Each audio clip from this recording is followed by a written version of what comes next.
Hello, ഇന്നൊരു special day ആണ് കേട്ടോ. നമ്മളിന്ന് എയർപോർട്ട് വരെ പോവാണ്. ചേട്ടൻ്റെ സിസ്റ്റർ UK നിന്ന് വരുവാണ്. അപ്പോൾ നമ്മൾ കുറച്ച് നാളായിട്ട് വെയിറ്റ് ചെയ്തിരിക്കുകയാണ് ഈ ഒരു ദിവസത്തിന് വേണ്ടി. ദേ വൈറ്റില കഴിഞ്ഞു, ഇടപ്പള്ളി ബ്ലോക്കിൽ കിടക്കുകയാണ്. അത്യാവശ്യം നല്ല ബ്ലോക്ക് ഉണ്ടായിരുന്നു. അങ്ങനെ ദേ ഞങ്ങൾ എയർപോർട്ട് റോഡിലേക്ക് തിരിയുവാണ്. സൂക്ഷിച്ച് നോക്കുകയാണെങ്കിൽ നിങ്ങൾക്ക് മുകളിലൂടെ ഒരു വിമാനം പോകുന്നത് കാണാം. ബ്ലോക്കൊക്കെ ആയതുകൊണ്ട് നമ്മൾ അത്യാവശ്യം ലേറ്റ് ആയിട്ടാണ് വന്നത്. ആളവിടെ വന്നു കഴിഞ്ഞായിരുന്നു. നമ്മൾ ടെർമിനൽ 1ലേക്കാണ് പോകുന്നത്. ആൾ കണക്റ്റിംഗ് ഫ്ലൈറ്റിലാണ് വന്നത്. ചെന്നൈയിൽ നിന്ന് കൊച്ചിയിലേക്കുള്ള ഫ്ലൈറ്റിലാണ് വന്നിരിക്കുന്നത്. അപ്പോൾ അതേ നമ്മളൊരു സ്ഥലമൊക്കെ കണ്ടെത്തി കാർ പാർക്ക് ചെയ്ത് ചേട്ടൻ വേണ്ടേ അങ്ങോട്ടേക്ക് നടക്കുകയാണ്. അങ്ങനെ ദേ ഞങ്ങൾ അകത്തോട്ട് പോവാണ്. വീട്ടിൽ ആർക്കും അറിയത്തില്ല. അച്ഛനും അമ്മയ്ക്കും ഒരു ചെറിയ സർപ്രൈസ് ഒക്കെ കൊടുക്കാമെന്ന് ഓർത്തിട്ടാണ് ഞങ്ങൾ പോകുന്നത്. അപ്പോൾ ദേ ആളിറങ്ങി വരുന്നുണ്ട്.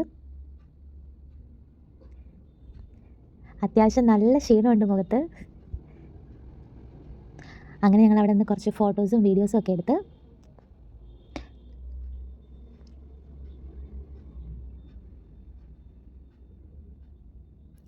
അങ്ങനെ ദേ നമ്മൾ തിരിച്ച് വീട്ടിലേക്ക് പോവാണ്.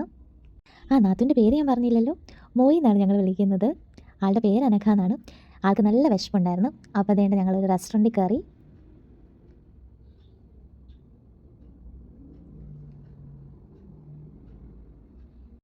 അങ്ങനെ ഞങ്ങൾ 3 പേരും ബിരിയാണിയാണ് ഓർഡർ ചെയ്തത്. അപ്പോൾ അതേ ബിരിയാണിക്ക് വേണ്ടിയിട്ടുള്ള വെയിറ്റിങ്ങിലാണ്. അപ്പോൾ അതേ സാധനം വന്നിട്ടുണ്ട്. അങ്ങനെ ഞങ്ങൾ അതൊക്കെ കഴിച്ച് പിന്നെ ഞങ്ങൾ നേരെ പോയത് ജയലക്ഷ്മിയിലേക്കാണ്. അവിടുന്ന് കുറച്ച് ഓണം പർച്ചേസിംഗ് ഒക്കെ ചെയ്ത്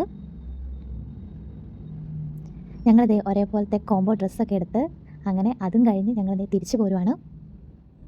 നമ്മുടെ നാടാണ് കാണുന്നത് കേട്ടോ, കുമരകം. എന്ത് ഭംഗിയല്ലേ കാണാനായിട്ട്. അങ്ങനെ ദേ ഞങ്ങൾ വീട്ടിൽ ചെന്ന് അമ്മയാണ് ഇറങ്ങി നിൽക്കുകയായിരുന്നു. അതുകൊണ്ട് അമ്മ ഞങ്ങൾ ചെന്നപ്പോഴേ കണ്ട് ദേ ആൾ നേരെ അച്ഛൻ്റെ അടുത്തോട്ട് ഓടുവാണ്. അച്ഛൻ്റെ ഒരു സർപ്രൈസ് കൊടുക്കാനായിട്ട്. അച്ഛൻ ശരിക്കും ഞെട്ടി.